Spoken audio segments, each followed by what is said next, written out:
Su señoría, esta representación social con el fin de garantizar el objeto penal establecido en el artículo 20 de la Constitución Política de los Estados Unidos Mexicanos y del numeral 155 del Código Nacional de Procedimientos Penales, fracción 14, solicita la medida cautelar de prisión preventiva a Ricardo Llosa, con el fin de garantizar su comparecencia durante este proceso, así como evitar daños a la familia de la víctima y la obstaculización de la investigación, cumpliendo con los principios de instrumentalidad, proporcionalidad e idoneidad.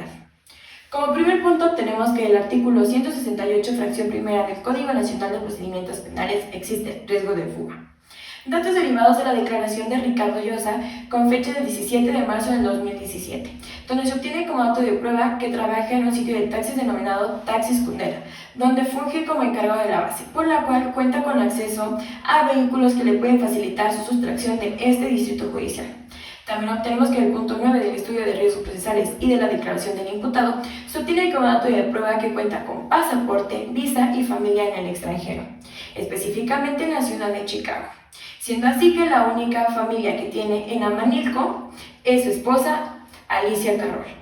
Como segundo punto, obtenemos que el artículo 168, fracción segunda del Código Nacional de Procedimientos Penales y del artículo 325 del Código Penal Federal, para el delito de feminicidio se establece una pena de 40 a 60 años de prisión, que al momento de ser de conocimiento del imputado, su conducta no será atribuible a esta fiscalía. Es importante mencionar que en la declaración del imputado se obtuvo como dato de prueba que tuvo una actitud amenazante, ya que mencionó que conoce de forma personal a Darío Dumas, presidente municipal de Amanilco, y que él se enteraría de este proceso penal. Lo que nos lleva a la fracción tercera del artículo 168, el cual Darío Dumas puede alterar esta investigación.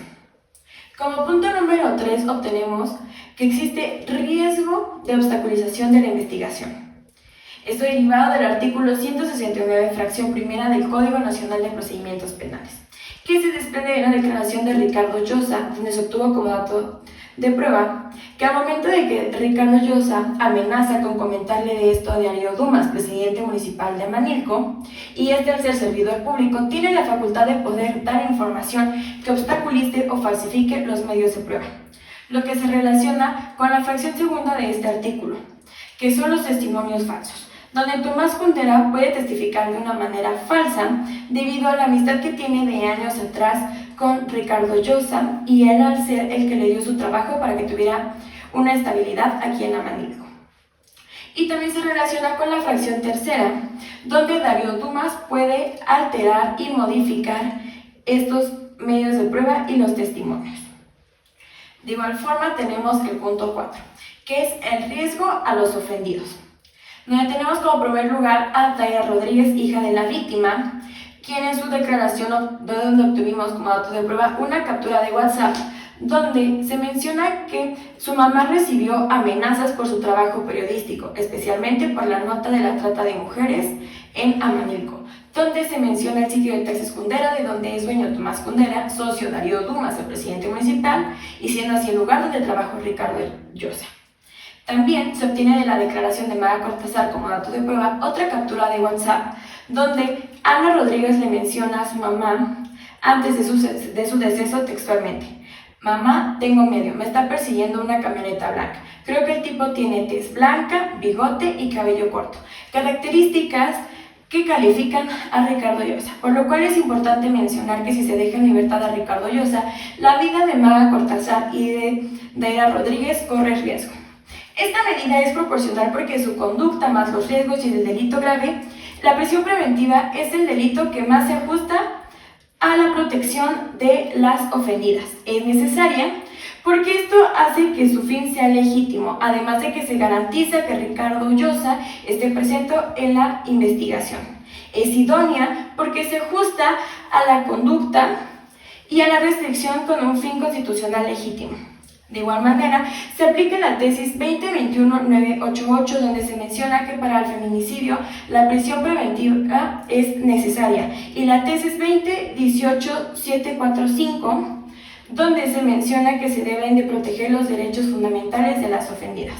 Por lo cual reitero la medida cautelar de prisión preventiva para Ricardo Llosa por lo que dure este proceso, y se gire oficio al director del servicio Su señoría, con fundamento en el artículo 19 constitucional, 153 y 156 del Código Nacional de Procedimientos Penales, solicito se desestime la medida cautelar consistente en prisión preventiva a medio defendido Ricardo Llosa. Esto debido a que las hipótesis planteadas por parte de la Fiscalía carecen de fundamento, y en esta intervención me permitiré refutar dichas hipótesis, de lo suscitado el día 15 de marzo del año 2017. Comenzaremos por el primer artículo que plantea la Fiscalía como apto para esta situación. El artículo 168, fracción primera del Código Nacional de Procedimientos Penales no puede estar más equivocado. Se habla de un riesgo de fuga, pero es importante mencionar que Ricardo Llosa desde hace más de 4 años radica en el mismo lugar, ubicado en Argentina número 86, Barroquismo Amanilco del Porvenir, en Solidaridad. En dicho lugar también se encuentra su empleo fijo, en donde se ha desempeñado como gerente de una empresa llamada Taxi Escudera durante 4 años también.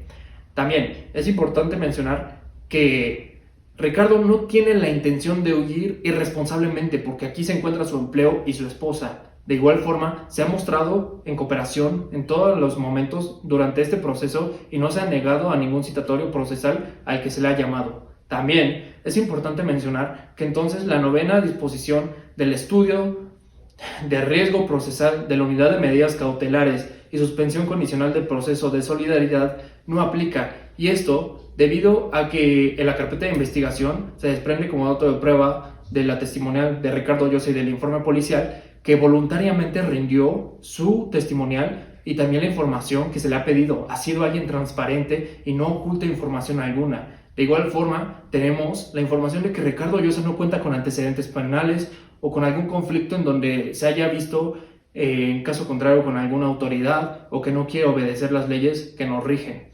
Por lo tanto, también es importante mencionar que el artículo 169 del Código Nacional de Procedimientos Penales, donde se habla de la obstrucción al procedimiento, no es aplicable, pues no estamos hablando de un servidor público en donde Ricardo Llosa va a tener la posibilidad de estar mandando personas para poder obstruir esto, y tampoco ha tenido antecedentes de violencia o de atacar a personas. Por lo tanto, entendemos que la agresión a testigos no es algo aplicable para él, y también esta cuestión de amenazas que se le está tratando de imputar no es algo que sea aplicable, pues no existe prueba alguna de que Ricardo Llosa tenga una intervención en todo este tipo de cosas. También es muy importante que tengamos presente la función de Ricardo Llosa dentro de la empresa de Taxi Escudera. Él es un gerente, y de acuerdo con la Real Academia de la Lengua Española, un gerente es aquel que administra una empresa o una institución, nada más. No tiene una decisión más grande en el poder de todos los cambios que va a hacer la empresa. Y ahora, por lo tanto, entendemos que todas las hipótesis planteadas por parte de la Fiscalía no están justificadas, no son proporcionales y carecen de justificación. ¿Por qué? De acuerdo con la Comisión Americana de Derechos Humanos, en sus artículos 5 y 7 del numeral 1 al 3, establecen que es importante que las penas que se impongan o las medidas que se usen tendrán que ser proporcionales y tendrán que ser específicamente para el uso de la protección de los principios constitucionales y no deben de violarse. En este caso se estaría violando el bien de la libertad que tiene Ricardo. También es importante mencionar que, de acuerdo con la Suprema Corte de Justicia de la Nación, en una de sus tesis jurisprudenciales con número de serie 2023-411, establece que las medidas de seguridad y la probable pena tienen que ser proporcional y tienen que ser coherentes. En este caso no lo es, su señoría. Tan es así que nos encontramos en una situación donde realmente no existe una coherencia entre estas dos. También la tesis aislada, emitida también por la Suprema Corte de Justicia de la Nación con número serial 2013-154, establece que los test de proporcionalidad se tienen que llevar a cabo con la intención de que las medidas cautelares sean la última ratio. ¿Qué es lo que quiere decir esto? Que sean idóneas para proteger los bienes constitucionales, no para afectar a la persona. Se vería afectado el principio que tiene derecho, el derecho que tiene Ricardo para trabajar, para poder llevar el pan a su mesa, la comida. Pues recordemos que su esposa depende económicamente de él y también se verá muy afectado si llega a faltar a su trabajo. Finalmente, me permito pronunciar una tesis aislada también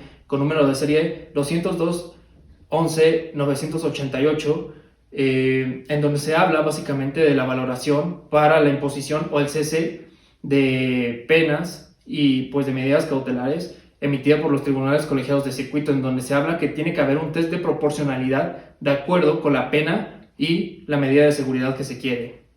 Su señoría, nos encontramos en una situación que no está justificada por parte de la Fiscalía y en donde se está haciendo de manera subjetiva, por lo que yo reitero mi solicitud de que se desestime la medida cautelar consistente en una prisión preventiva. La defensa ha hecho un intento por evitar lo inevitable.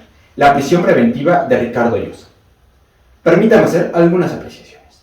Primero, la defensa señala que el hoy imputado tiene domicilio dentro de este distrito judicial y que además tiene un trabajo estable en el sitio de taxis denominado Cundera.